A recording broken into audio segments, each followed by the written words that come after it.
biggest prize money horses racing in the world. It's a great honor for actually for Hong Kong, my stable, and for Hong Kong Jockey Club too. We are very appreciative and very excited. You've been here for a couple of weeks, as has the horse. How pleased have you been with Romantic Warrior in how he travelled to Dubai and how he's travelled across to Saudi Arabia? Actually, he was left Hong Kong stable around 7th of February. He stayed in Dubai quarantine. He had a race on 22nd of January. He leave on 7th December. December, yeah. He has a race on January 22nd in the Jabal Hatta. It's amazing finish race as a 7 years old girl. It's shocking for me, you know.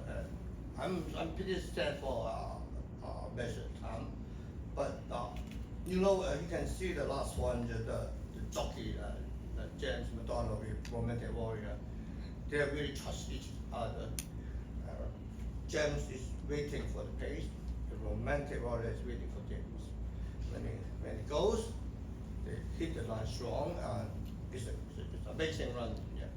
And talking to you about the Jebel Hatta, just on that, you were saying that James and the horse have got such a good partnership that although we might have watched the race and think he's got a lot of ground to make up, you've had full confidence that James knew exactly what he was doing and when to press the button.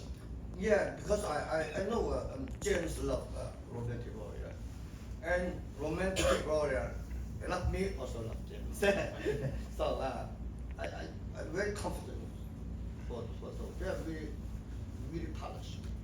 And you went in Dubai onto the turf. Was there ever a thought that you might try the dirt in Dubai in the Maktoum Challenge before coming here? Actually, the plan A, yes. But after the owner of Romantic Warrior, Mr. Peter Lau, he tell me we have a James McDonald, me and him have an afternoon lunch meeting. So he explained why, Daddy. Let me tell you what you want. He tell me the reasons to run not in the Mattoon and try to run in the turf. So we found the Jabal Hatta. He said you want to find out only in the big races. If you run disappointed at the Mattoon, you feel no confidence to run in the Saudi Cup. Okay. So I said keep him fresh, keep him happy, and we find out in the Saudi Cup. And what encouragement have you had in how the horse has adapted to the surface in the training here? He had a breeze around under James a couple of days ago. How's he acted on the surface to your eye? And what was the report from James? I think he adapted good, but the point, James McDonald also report very positive. But the point is how the hit back from the stand on his face is different for different horses. Some horses can adapt, but some horses feel painful and then he will shorten his stride. This is normal because you never know until past the winning post. But he was very fit. He's physically, I can say, all his life career, this time is the best in his life. And looking ahead to the race on Saturday, you drew barrier 3 last night. Was that a positive for you, and would you hope to sit forward coming into the race on Saturday? Trophy is very helpful because it is very flexible.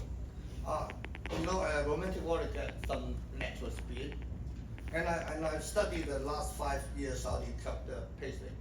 The first 200 are really fast. They go, just American style, go. So I think James McDonald, he will study the field very hard, and he also watched all the Saudi Cup races. And most advantages he's going to race on tomorrow. We got a jockey challenge on Friday tomorrow, and Saturday is the last race. We can see some bias. Where is the bias? We still can have something to do on it. Yeah. And James, as you say, is coming here to ride in the Jockeys Challenge, but he's a jockey that seems to be able to go anywhere and adapt. And you touched on the fact he went to Meydan. What did he have? 4 rides at Meydan? We got 4 rides, 3 wins. Only one is 4, but that I don't know the name of the horse, but the horse was a breed. I don't know, maybe he got 4 winners. Yeah. 3 winners and 4 rides. Pretty good. Yeah, maybe he got 4 winners for 4 rides. But the last one he got he ran 4 for split. Yeah. Okay. And a word on Peter Lau as well, the owner of this horse. He must have a very open mind as well to take this horse to Australia, to Japan, to Dubai, and to here. He must be a man with great ambition. Oh, he's a very strong determination, and he's very considered. He always put the horse first priority, and he think it can help Hong Kong. He can help Hong Kong Jockey Club. Of course, he can help him and me, the stable. I think he's a very strong mind. He's very open. He's very strong.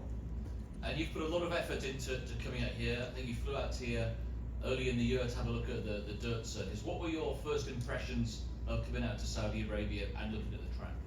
I walked the track before the horse, before Romantic Warrior coming. I have a trip to make sure everything arranged smoothly for Romantic Warrior. I walked the track. I feel comfortable with the track. I also read some interview for the trainers. They said if you handle the turf, you can handle the Saudi dirt. That's what they say. I'm pretty confident he can handle the dirt, but I don't know whether he can handle the kickback.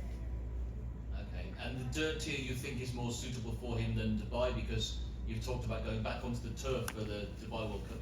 Yeah, because of Mr. Peter Lau also think if we run good in the Saudi Cup, he said we better go to the Dubai turf because it got some bonus as well. Okay. Yes. And this horse seems to be a huge part, not just of you and Peter's lives, but of the whole team as well. He seems to have a very special bond with everybody around him. Yeah, I love to thank you all my stable team. The three guys, Gary Lau used to ride the horse, Robert the Warrior, and Andy he got a horse accompanied with Romantic Charm, and Henry Chen, the stable assistant. Not only 3 guys. I bring the farrier Marcus Jung. I bring my headlet Gary Poon. I hope they got more experience and more eyesight on the world. Can see. Because such as when I was assistant trainer, my ex-boss, Mr. Ivan Aaron, they also brought me to all over the world. Brought me to Dubai, Singapore, Japan, many times, in UK. So I like to thank for him to give me a knowledge and experience. Yeah. And are you able to enjoy the experience at the moment, or do you feel the pressure? There must be huge interest back in Hong Kong from the people there as to Romantic Warrior's challenge here. Yeah, I enjoy, but I feel quite stretched this time because I don't have a good memories for Ferry King Pond a long time ago. At that time in Dubai, he racing on the duty free. He was beaten by Sunlight and he beat. He was beaten by Gin and Tonic and he beat Sunlight on that race. This is a classic race. But after this race, he really hurt because he used all his energy there. Yeah. So this time, I always remind myself, really look after Romantic Warrior. He win or he not win, not the first priority for me. He's healthy and happiness is my first priority. I think we saw that yesterday with what you did in the paddock. You took him into one of the boxes, the saddling boxes, and just he stood there absorbing the environment around him, and you were patting him as well. There's a lovely bond there between the two of you. Oh, I always pet him, I always give him a kiss. It's very lovely animal. But when he go outside, he knew that he's coming. So it's different. He will string him up himself. He's a very special animal. And how do you rate the opposition on Saturday? You've got Forever Young here for Japan. You've got some good local horses as well. Who do you fear most in the race on Saturday? I think, of course, Forever Young is one of the main dangerous. And also, I watched the race in Dubai's Walk of Stars. It can beat Lawrence River. It's not easy. Lawrence River is one of the best third horse in the world. And it's top. It's number 1 in the world, actually. So those two, and also another few Japanese horses. We all know that all the Japanese horses very tough. Yeah. This time they send the best for a third horse coming to Saudi. So it's really strong, really strong. So going forward from here, you'll go back to Dubai for the Dubai turf. And would this be his only travel abroad? Would you look to go abroad again, or does this horse's future lie back in Hong Kong? All depends how you run the Dubai. And also I will have a meeting with the JLA staff when I go back Hong Kong on 23.